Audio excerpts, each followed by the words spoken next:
బిఎక్స్ఓ అంటే ఏంటి? బెలనైటిస్ జీరోటికా ఆబ్లిటరెన్స్ అంటాం దీన్ని. ఇది ఒక auto immune disease. Auto immune disease అంటే బాడీలో ఉన్న మన కణాలే మన దాని మీద అటాక్ చేస్తూ ఉంటాయి అన్నట్టు. సో ఇక్కడ ఏమవుతుంది, బిఎక్స్ఓ గురించి చాలా మందికి తెలియదు. ఈ మధ్యన చాలా మంది పేషెంట్స్ కంప్లీట్ అతుకులైపోయి ఈవెన్ క్యాన్సర్ తో కూడా రావడం జరుగుతూ ఉంది. దీనికి అందరికీ కారణం బిఎక్స్ఓ.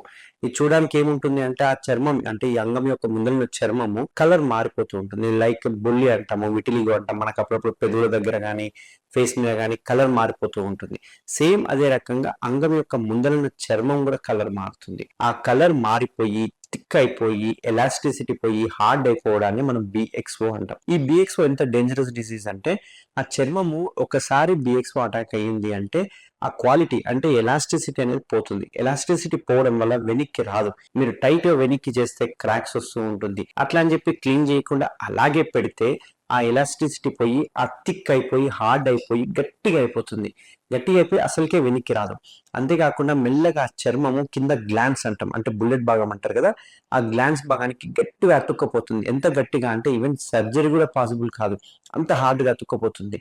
ఇవన్నీ అయిపోయిన తర్వాత మెల్లగా అది క్యాన్సర్ గా కన్వర్ట్ అయ్యే అవకాశాలు చాలా ఎక్కువగా ఉంటాయి. సో బిఎక్స్ఓ ఏదో చర్మం మారింది, కలర్ మారితే ఏముంది, కలర్ మారిందని నెగ్లెక్ట్ ఎప్పుడు చేయొద్దు. ఈ బిఎక్స్ఓ ఓన్లీ చర్మానికి ఉంటే నేను చెప్పిన కాంప్లికేషన్స్ ఉంటాయి. ఒకవేళ అది గ్లాండ్స్ కి అంటే లోపల ఉన్న హెడ్ భాగానికి కనుక పాకితే మూత్రం నాళం ఏదైతే ఉందో ఆ మూత్రనాళం కూడా బంద్ అయ్యే అవకాశాలు ఉంటాయి. సన్నగా అయిపోతుంది, దార రాదు, ఒక్కొక్కసారి మూత్రం కూడా బంద్ అయిపోతుంది. అప్పుడు మళ్ళీ మియాటోప్లాస్టీ అనే సర్జరీ చేయాలి. సో ఈ కాంప్లికేషన్స్ అన్ని బిఎక్స్ఓలో ఉంటాయి అన్నట్టు. సో బిఎక్స్ఓలో మీరు కనుక కలర్ మారింది అంటే ఇమ్మీడియట్ గా చర్మం తీయించేసుకోవాలి. ఇప్పుడు చర్మం ఎలా తీయించుకోవాలంటే కొన్ని ఓపెన్ సర్జరీస్ ఉంటాయి, కొన్ని లేటెస్ట్ స్టేప్లర్ సర్జరీస్ ఉంటాయి.